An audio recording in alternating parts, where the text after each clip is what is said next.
సరిగ్గా పెట్టమ్మా.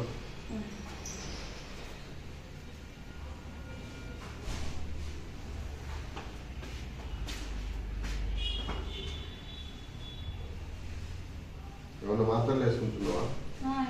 ఇక్కడ ఆర్జే హాస్పిటల్ అని గుంటూరులో ఉంది కదా, అక్కడ చూపిస్తున్నాం ఈ మధ్య. ముందైతే ఉదయ హాస్పిటల్లో 3-4 నెలలు ట్రీట్మెంట్ చేయించాము. అదే కళకి పడతాయి సార్. ఎప్పుడన్నా అంటే దైనందు ఎప్పుడన్నా అనుకోకుండా నిలబడ్డప్పుడే కళ ఉంటుంది. అదే ఒకటి ఆ నొప్పి వచ్చినప్పుడు ఈ పెద్ద నరం ఉంటుంది కదా కింద, ఆ నరం మాత్రమే వస్తుంది.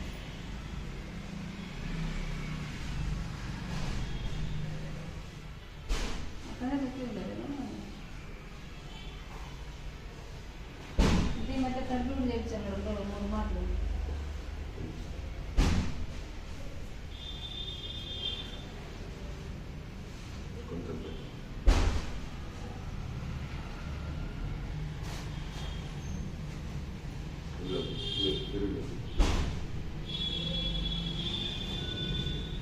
నొప్పి ఎక్కువ ఈ కాలు ఉంది కదా, ఫస్ట్ నొప్పి స్టార్ట్ అయింది ఈ కాలే.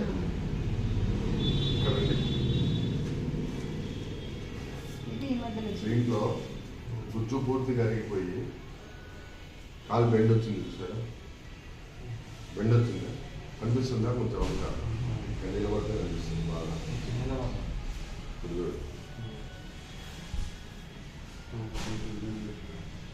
ఈ భాగం లోపల బెండ్ ఉంది. బెండ్ ఉన్న తర్వాత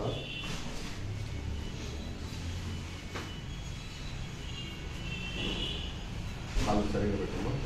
వదిలేసే ఫ్రీ వదులు, నువ్వేం బిగి కాదు. ఈ ఏళ్ళు కొంచెం, ఇది కొంచెం కిందికి ఉంది, ఇది కొంచెం పైకి ఉంది.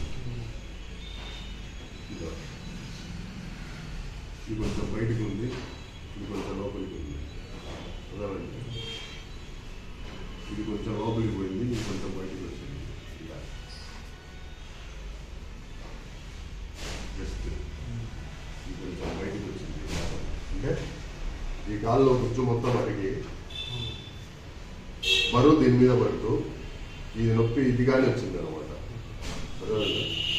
ఈ లోపల ఈ భాగంలో గుజ్జు మొత్తం లోపల కాట్లేదు. 2 మోకాళ్ళ మధ్యలో జాయింట్ గుజ్జు ఉంటుంది, పెద్దకి చిగురు పదార్థం అట్లా అది అరిగిపోయింది. అది అరిగి దీని మీద పడి ఇట్లా వచ్చింది. దీని ఎఫెక్ట్ బ్యాక్ పెయిన్ వచ్చింది అనమాట. బోర్లా పడుతుంది ఒకసారి, బరువు మొత్తం ఈ కాలు మీద పడుతుంది. ఈ కాలు నొప్పి ఎప్పుడు స్టార్ట్ అయిందో బ్యాక్ పెయిన్ స్టార్ట్ అయింది. ఏమ్మా ఇది నొప్పి వచ్చిన తర్వాతనైనా నీకు ఎందుకు అసలు వీపు నొప్పి వచ్చింది? అదే అదే స్కాన్ చేస్తే అరిగిపోతుంది. నేను చెప్పబోయేది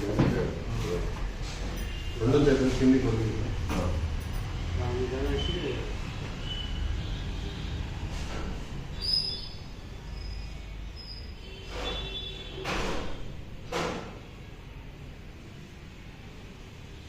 ఇక్కడ ఉంది కదా నొప్పి ఎక్కువ, ఇక్కడ ఈ పై కింది ఏలు ఈ పై ఏలు మధ్యలో నొప్పి ఎక్కువ ఉంది. లేము